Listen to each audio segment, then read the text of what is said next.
Conservation మీద ఇవాళ ఒక ఎగ్జిబిషన్ పెట్టాము. చాలా స్కూల్స్ నుంచి కూడా పిల్లలు వచ్చి పాల్గొన్నారు.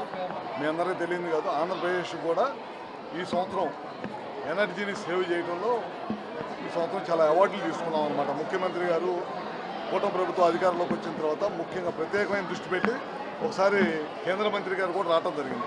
ఎల్ఈడి బల్బులు వాడాలని, అదేవిధంగా ఐఎస్ఐ పంప్ సెట్లు ఏ విధంగా వాడాలని ఇట్లాంటివన్నీ చేస్తూ ఉంది ఈ ప్రభుత్వం. ఈ మధ్య కొత్తగా మనం ప్రభుత్వ అధికారంలోకి వచ్చిన తర్వాత ఇళ్ల మీద కూడా 20 లక్షల సోలార్ పిఎం సూర్యగారి ద్వారా చేయాలనే కార్యక్రమం, అదేవిధంగా వ్యవసాయానికి పిఎం కుసుమ్ ద్వారా అగ్రికల్చర్ పంప్ సెట్లు పెట్టి వీటన్నిటి ద్వారా ఎనర్జీ సేవ్ చేయాలి, ప్లస్ పొల్యూషన్ లేకుండా ఉండాలనే ఉద్దేశంతో వాళ్ళు ఈ కార్యక్రమాలన్నీ కూడా చేస్తున్నాం.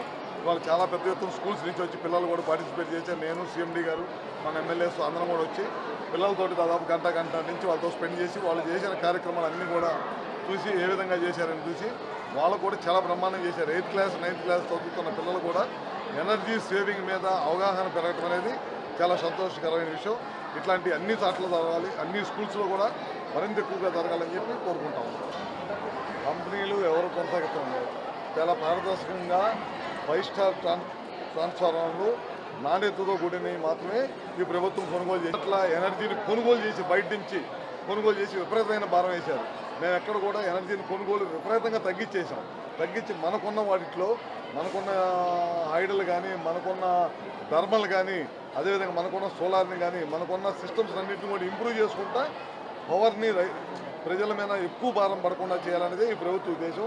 అందుకని ఈ సంవత్సరం మళ్ళీ సూర్య గారు తీసుకున్నాం. ఇళ్ళ మీద రూఫ్ టాప్ అందరు వేసుకోవాలని తీసుకున్నాం. పిఎం కుసుమ్ కూడా తీసుకున్నాం.